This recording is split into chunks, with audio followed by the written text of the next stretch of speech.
जन्नत का टिकट नून लीग का और पीटीआई का। Very good. कितने पैसे लिए हैं आपने? 5,000। नहीं तो 5,000 दो बंदे। आप जलसा गाह में जाओगे? नहीं, नहीं क्या माल खाने आए, माल पैसा खाने। नाज़रीन, ये मनाजिर नवाज शरीफ भगोड़े के जहाज के हैं जहां कारकुनान आपस में ही गुत्थम गुत्था हो गए। नाज़रीन, आप ये वीडियो मुलाहिजा फरमाएं।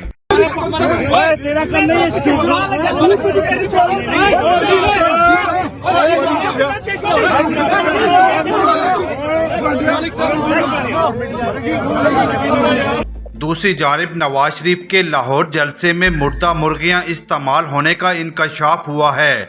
इतलात के मुताबिक इसमें उज़मा बुखारी और दीगर क़यादत शामिल है, जिन्होंने अपनी तरफ से कुछ लोगों के खाने का बंदोबस्त किया था।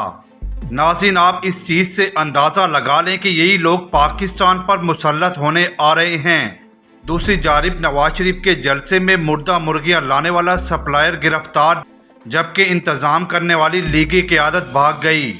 जबकि काफ़ी मिकदार में मुर्दा मुर्गियों की बिरयानी तैयार होकर जलसा गाह भी पहुँच गई है।